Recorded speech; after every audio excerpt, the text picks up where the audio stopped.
श्रीराम समर्थ. सुप्रभातम. हिंदू जागृती न्यास आणि श्री घंटाळी मंदिर संस्थांच्या प्रभाते मन या कार्यक्रमात अमृतापाध्येचा सस्नेह नमस्कार. श्री ब्रह्मचैतन्य महाराज गोंदवलेकर प्रवचने 21 जून. भाव असल्याशिवाय परमार्थ होत नाही. प्रपंचात जसा पैसा लागतो त्याप्रमाणे परमार्थात भाव लागतो. प्रपंचात पैशाशिवाय चालूच शकत नाही. परमार्थही भाव असल्याशिवाय होत नाही. जसा तुमचा भाव असेल त्याप्रमाणे तुम्हाला देवाची प्राप्ती होईल. प्रल्हादाला खांबातही देवाची प्राप्ती झाली, तर नामदेवाने दगडाच्या मूर्तीलाही जेव घातले. तुम्हा सर्वांना गोपीची गोष्ट माहीत असेलच. त्या गोपीला श्रीकृष्णाला जेवण घालायचे होते, पण तिचा नवरा तिला जाऊ देईना. त्यावर तिने सांगितले की हा देह तुझा आहे, परंतु मनावर तुझा ताबा नाही.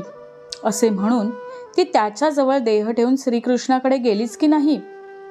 त्याप्रमाणे आपण परमार्थात भाव ठेवणे जरूर आहे.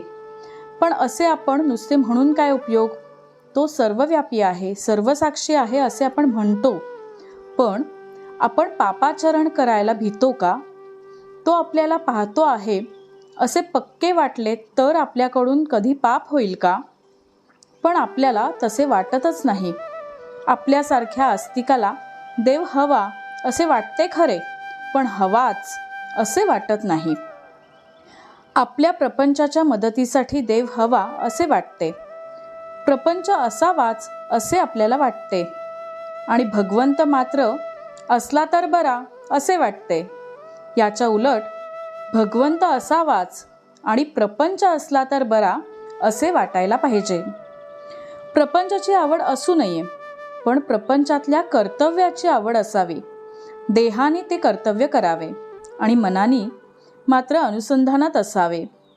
ज्या गोष्टी आपल्या मनाला खातात त्या न केल्या की आपल्या विकारांवर ताबा येईल. भगवंताच्या देखत आपल्याला करायला लाज वाटणार नाही अशीच कृती आपण करावी. ज्यांना व्याप आहे ते लोक रडतात, आणि ज्यांना व्याप नाही तेही लोक रडतात. मग सुख कशात आहे? पैसा सुख देतो का? पैसा मिळवणे कठीण, मिळाला तरी तो कायम राहील याची शाश्वती नाही. पैशाप्रमाणेच इतर सर्व वस्तूंची गोष्ट आहे. सर्व सुखी असा प्रपंचात कोण आहे? प्रत्येकाचे काही ना काही गाऱ्हाणे आहेच. प्रत्येकाला आशा वाटते की उद्या आजच्यापेक्षा मी सुखी होईन. तो कधी पूर्ण सुखी होत नाही आणि त्याचे गाऱ्हाणेही कधी संपत नाही. प्रपंचातल्या सर्व वस्तू नाशवंत आणि दुःखरूप अशा आहेत. म्हणूनच प्रपंच असत्य आहे हा अनुभव प्रपंच देतो. त्या अनुभवाने प्रपंचात जो आसक्त होत नाही तो सुखी.